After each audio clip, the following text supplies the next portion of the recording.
सन्माननीय पंकजाताई मुंडे यांना विधान परिषदेवर घेणार आणि मंत्रीपद सुद्धा देणार अशी बातमी येते। ओबीसीचं आरक्षण सुरू असताना वडीगोद्रीला जाऊन लक्ष्मण हाके यांना पाठिंबा देण्याचं हे बक्षीस आहे का असा आम्ही प्रश्न उपस्थित करतोय। लोकनेता चेहरा असलेल्या पंकजाताई मुंडे यांना एका जातीपुरतं मर्यादित करण्याचं षडयंत्र झालंय। ही संधी नाही तर दुसरी राजकीय आत्महत्या असं आम्ही जाहीर करतो। लातूरच्या कस्तुरबा हॉस्टेलमध्ये दलित मुलीचं संशयास्पद झालेलं त्या ठिकाणची घटना गंभीर आहे। अद्याप त्याच्यामध्ये कारवाई झालेली नाही। पोस्टमॉर्टम 3 दिवस झालं तरी त्याचं स्पष्टता पुढे येत नाही।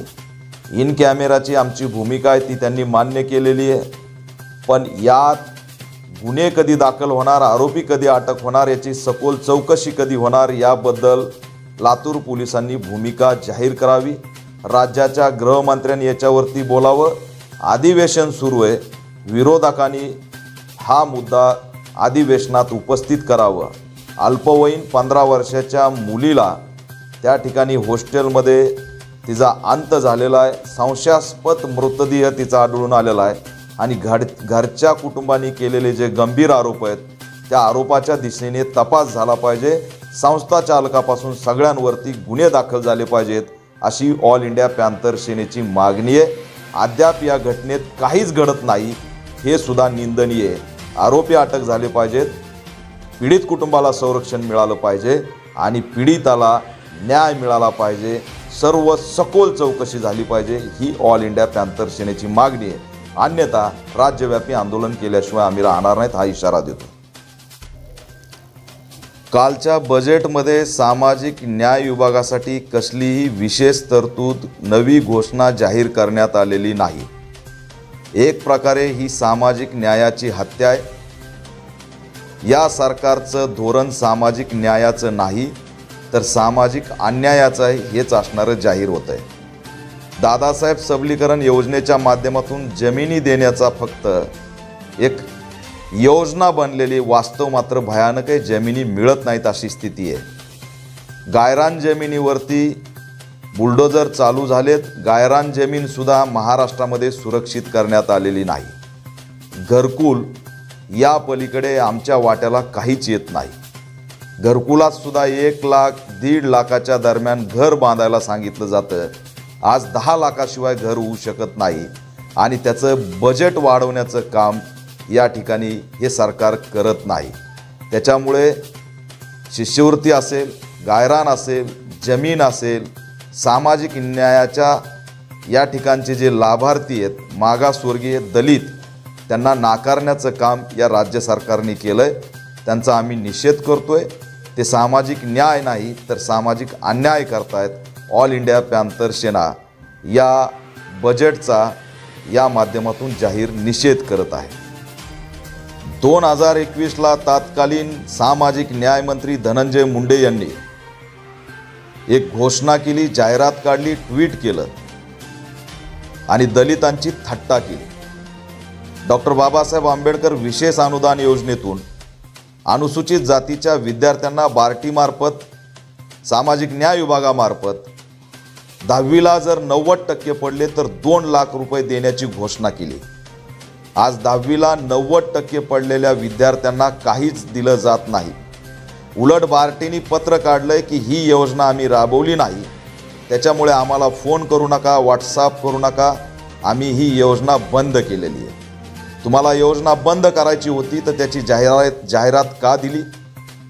दलितांसाठी काढलेली योजना बंद करणे, त्यांची थट्टा करणे ही एक ॲट्रॉसिटी आणि जातीवाद आहे आणि तो असणारा सामाजिक न्याय मंत्र्याच्या माध्यमातून झालेला आहे। याचा ऑल इंडिया पॅंथर सेना निषेध करत असून आज जे बजेट जाहीर झालंय त्याचं सुद्धा उद्या तेच होणार आहे का याचं उत्तर आजच्या राज्य अर्थमंत्र्यांनी दिलं पाहिजे। आजचे मुख्यमंत्री हे सामाजिक न्याय विभागाचे मुख्यमंत्री आहेत।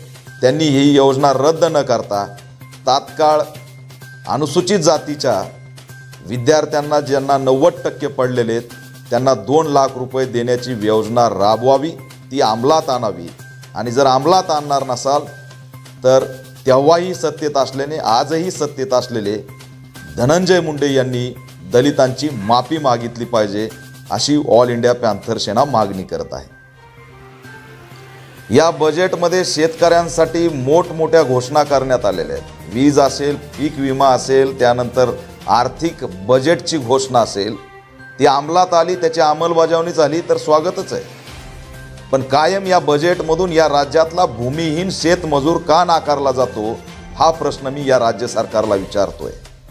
शेतीवर अवलंबून असलेल्या भूमिहीन शेतमजुराचा विचार कधीच का केला जात नाही? हा भूमिहीन शेतमजूर दलित आहे, गरीब आहे, गरीब बहुजन आहे। त्याचा जी उपजीविका आहे ती शेतीवर अवलंबून असते। दुष्काळ पडला तर त्याला फटका बसतो, अवकाळी पाऊस पडला तर त्याला फटका बसतो, कारण त्याची मजुरी त्या शेतीवरती अवलंबून असते। त्याला विशेष पॅकेज देण्याची मागणी अनेक वर्षांपासून ऑल इंडिया पॅन्थर सेना करत आलेली आहे।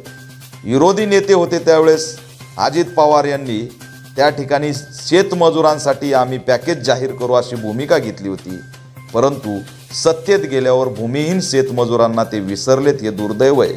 आणि म्हणून ऑल इंडिया पॅन्थर सेना मागणी करत आहे की बजेटमध्ये भूमिहीन शेतमजुरांचा विचार झाला पाहिजे।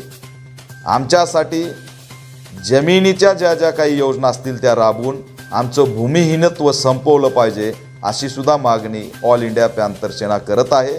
आणि बजेटमधून भूमिहीन शेतमजुरांना नाकारल्याबद्दल आम्ही या सरकारचा जाहीर निषेध करत आहे। गृहनिर्माण योजनेला आनंद दिघे यांचं नाव देण्यात आलेलं आहे। एखाद्या योजनेला एखाद्या व्यक्तिमत्वाचं नाव देत असताना त्या व्यक्तिमत्वाच्या कार्यकर्तृत्वाचा आढावा सुद्धा गरजेचा असतो। अशा योजनांना, गृहनिर्माण योजनेसारख्या योजनांना जर पॅन्थर नेते नामदेव ढसाळ यांचं नाव दिलं असतं तर ते अधिक शोभलं असतं। या राज्यातल्या, या देशातल्या शोषित, पीडित, वंचित, दलित, गरीब, आदिवासी घटकांच्या नवनिर्मितीचं जे काही आंदोलन चालवलं ते नामदेव ढसाळ, एखाद्या योजनेला त्यांचं नाव दिलं असतं तर या सरकारची खरंच मान उंचावली असती। पण माझ्या नेत्याचं नाव एखाद्या योजनेला द्यावं ही तत्परता काही जमली नाही। आनंद दिघेंपेक्षा नामदेव ढसाळांचं नाव नक्कीच शोभलं असतं अशी ऑल इंडिया पॅन्थर सेनेची भूमिका आहे।